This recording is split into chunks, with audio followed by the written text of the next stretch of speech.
to Phoenix for Booker or something like that, which I doubt. They need to get some of them Gators. Oh, man. What is that? What is that color? Oh, yeah. GA at the Lakers game, bringing back the old school. That's my point guard of my favorite team. That's my point guard, man. He was with UNLV. How about that, LeBron?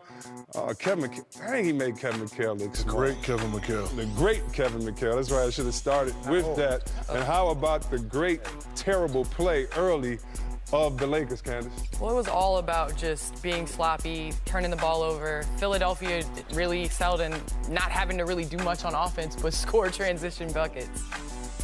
Yeah, and I think sometimes when you got a team like the Lakers and you got a big game opponent coming in town and you don't have your best player, you kind of want to, you let them hit you first, right? And then once the Lakers start hitting back, they wind up getting themselves back in the game just playing based off energy. But you're not going to beat a team like this. Shaq, we know this is your team. Your heart is with them as well. Oh, JaVale with the dunk. 34 points off of 21 turnovers to start the game for the 76ers. Let me ask you something, Shaq. If the trade does not happen by February 7th and LeBron comes back, can the Lakers make the playoffs without a significant trade, namely for a shooter?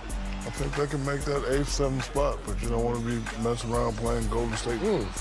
But you never know, because we all know it's about the momentum of how you're playing. Maybe it could be one of those 8 seeds to try to upset a #1 seed. I've seen it before when Barron beat the Dallas Mavericks. So he's definitely going to want to make the playoffs. But the good thing about LA is LeBron still has that cushion. If he doesn't make the playoffs, people are not going to be mad. They're giving him that 2-year window to where we want to see him back in the finals. So hopefully the trade will be made. But if the trade is made, is it enough for the mighty Golden State Warriors? And I say no. DD, you just heard Shaq. Let me throw something crazy to you. If there isn't a trade for the Lakers this year, why wouldn't you sit LeBron down, who's been to 9 straight finals, and let him finally rest, as opposed to, and maybe getting a draft pick, as opposed to... My neck and my back. We used to call that breaking your back on the rim for real. As opposed to DD fighting for his life. Playing, that's getting hung.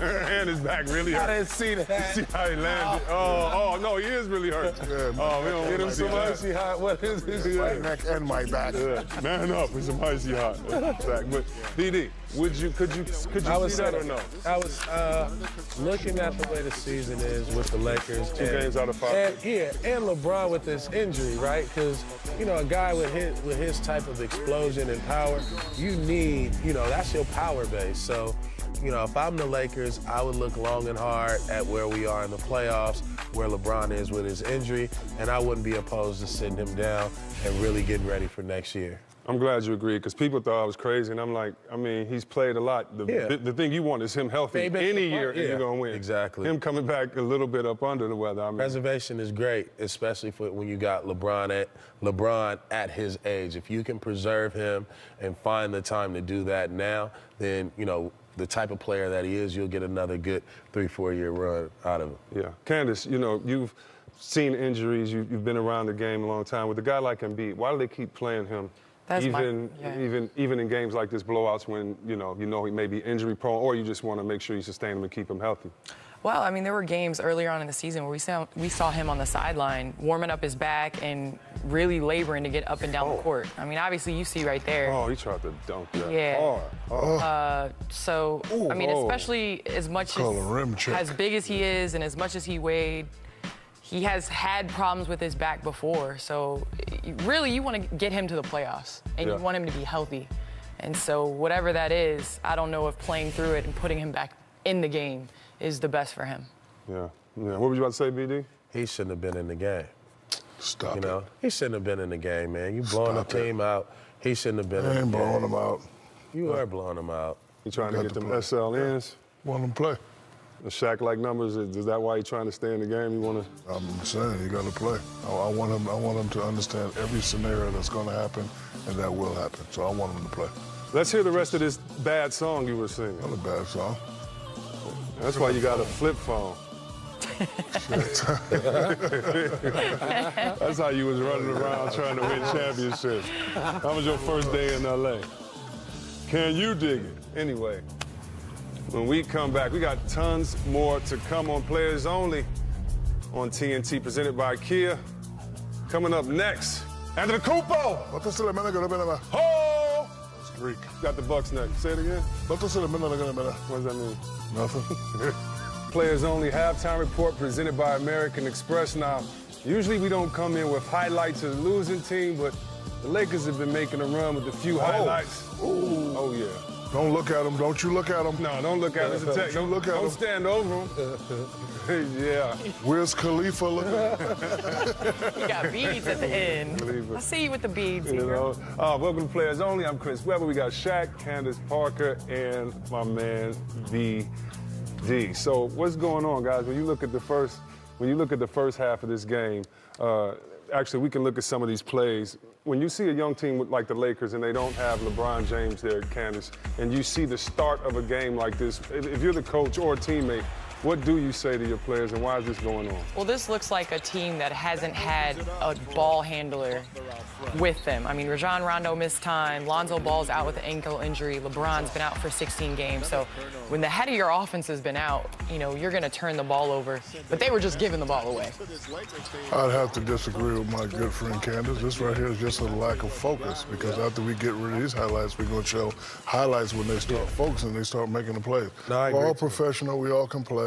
And all coaches say the same thing. You guys are just not, listen, you're playing against the 76ers. LeBron's not out. Some of these guys should be auditioning, because when they come back, they're going to have to start tightening it up. A trade might be made, you know, so guys need to start auditioning and playing out. That right there was just a lack of focus. First play of the game, you can't turn it over. I wanted to say, like, could it be the lack of focus, could that be because of all the stuff that we're hearing today, right? Right. But, you know, the Anthony Davis trade rumors and, you know, them getting off to a slow start. When you have a young team like that, usually they're in their head, right? Because they think they're going to be traded. Yeah, because like you showing up to the game. That's why you're supposed to step up. Yeah, you're right. Yeah, so I'm next. Yeah, you got to step up. No, that's not the way you start. But I think as they got into the flow, they kind of, you know, when you start playing, you kind of lose that mentality. You got to get back to playing basketball. But could it also be that the ball's in the wrong people's hands? I mean, you see Josh Hart with the ball in his hands trying to make plays, as opposed to, you know, these guys are used to having finishing plays and not having to make them. I mean, but they're down, they're playing in L.A., and we all know how the L.A. fans are. They're getting back in the game right there. Mike Penberthy with the two-handed jam. They're starting to come out, and they're a little bit more focused. Let me ask you something, with great energy. Shaq, you played in two cities that were temptations for teammates, and that was Miami and the Lakers. Did the great Lakers team ever say, this team is coming in tonight, or did you say, this team is coming in tonight? I know that they went out last night. We need to start early and get off to a 10-point lead, because then they won't come back. Or in Miami, both places temptations for players. It also depends on your plan. When you're playing against a great team that really has championship aspirations, like, you guys never went out. So, like, we would definitely worry about y'all. But the young teams, we know they was going out. You know how I knew? When I went out, I saw them. So I knew who was out and who wasn't out. And, you know, the Lakers, again, they were not mentally ready. And, you know, once the crowd started getting into the game and LeBron started talking and, you know, making faces and stuff like that, their concentration and their focus was a little bit better, and they're starting to get back in the game. But, you know, Philly cannot lose this game today. Yeah. Against a LeBron-less Lakers, you got to get that win. You're not going to put Cleveland in that mix of going out late at night? No? Nobody went out in Cleveland? They went to the movies. Okay, my bad. Coaches love Cleveland. Like, I see at 6 o'clock practice, they're like, all right. You go out in Cleveland and go right to the airport. Listen, I was living in Cleveland. Sorry, Cleveland. Went out 3 times and I didn't see nothing. They ain't even had no hookah bar. Did you see them midgets? They had things called midgets in Cleveland. What's that? They like a million gnats. It was like a million gnats just hanging on buildings. That was the most interesting thing I've seen in Midgets. He do look like Wiz. Yeah, he look like Tiger too. Tiger with the dunk. A little bit with him. He do look like Wiz. Oh man. We'll be back Count it up, ain't you, boy? on the American Express halftime report. We'll tell you who more people look like. We know all their twins. I've never seen you out with these in my life. Welcome back to Players Only, Mr. Vegas. I hope you are listening, GA. Matter of fact, I know you are. I just want to throw a couple things out to you, GA. Barry Davis. We got a button now. Hold on, GA. We got a button. Yeah, hold on. Baron Davis said you look like the black man on the penny that got rejected. Baron Davis said you cut your suit coat out of a car of an old pimp Cadillac. And Candace said you look like a Rick James backup singer. Give it to me, baby. Give it to me, baby. Hey, Jimmy, why you laughing so hard, Jimmy? Wait a minute, Candace. I know C. Webb they caught a few comments tonight. Oh, they've been killing me. That's why I'm glad they killing you, because Candace said you're trying to join the NFL Hall of Fame. He got that pimp cushion. He got that pimp cushion jacket. Is that velvet? Hey, you have to have left this to me and it will. The golden ticket. Hold on. Thank you for wearing that outfit, GA. You've let me get away with this turtleneck, and I'm hot in the studio. Hey, GA, don't let him talk you out of that, dog. Bring that coat off. I ain't worried about it. This next time, don't do the red pinstripes I got a maroon one next And week. wear that vest. You know it's a vest with that. I ain't wearing a vest this time. I'm going to have a maroon one next week. You look like a gold sugar cane. Welcome to the Players Only Halftime Report, presented by American Express. I'm Chris Webber. We got my girl Candace Parker, BD, that's Baron Davis, and the big Shaq, the big everything. What's up, big fella? You laughing at. What's up? I don't mean to sweat her, but she looks nice. Get it? Sweat her? Let me explain the inside joke. Welcome back to American Express teammates. Now, of course, we're watching the Houston Pelicans game, but we got a game that's better than that. So we're going to switch over right now. How about this? I think that's 60 points, and you just look at that. Yikes. Field goal percentage, 36. What is that, 21 for 36 shooting? That's right, these teammates of Westbrook and Paul just like that math, right? Yeah, I saw you watching me, too. I was going to look at you. Let me carry the one. You know what I mean? Trying early, but let's get right to the highlights. BD, what's the best thing you like about Paul George's game? I think the shift in him being the aggressor, right? He's smooth, mid-range to the hole. He handles the ball, and he can find people. But I just like him in the ISO situation. I don't think there's nobody in the league that can guard this kid right now. You want to see this move? Check it out. A career-high 31 in the first half, and the float on. The floater. I don't know who that was, but he gave them the business. George again with 31. What's that? Afro-Euro step? Afro-Euro step. Oh, show it to him. Show it again. Afro-beat. That's how you do it. That's an Afro-beat. You know what I mean? So, where's the Westbrook? You want to see how Amadou Diallo get up? There you go. The oop baseline for the dunk. OKC up 83-73. Now, Vucevic, it's time for him to go up. You got to dunk on everybody you can, and even though it didn't go in sometimes, you still got to attack the basket. Jerry and Grant, one of the Grant twins, goes to the hole. He makes son of Harvey. 26-5 Magic run. Now, Schroeder, he's going to tie the game up with a three-pointer. You know, Candace, I think he's been so good for this team, Schroeder, because he keeps the pace of a guy like Russell Westbrook doing his thing. Well, Schroeder has obviously played starting minutes, and for him to be able to play also without Russell, but alongside him, it gives OKC another look. It gives them another look, lets them keep the pace, and how about that? 118, 113. You want to see a little more George? Step back, crossover, step back. Fournier tried. Got him. Tried. OKC. Now, Candace, and we were talking, you and I believe, and guys are interested to hear what y'all think, but Candace was saying in the back that OKC just really all they need is a shooter, and that would help them. Basically what you were saying, right, from penetration from a Westbrook, and a standstill shooter or somebody that can get their own shot?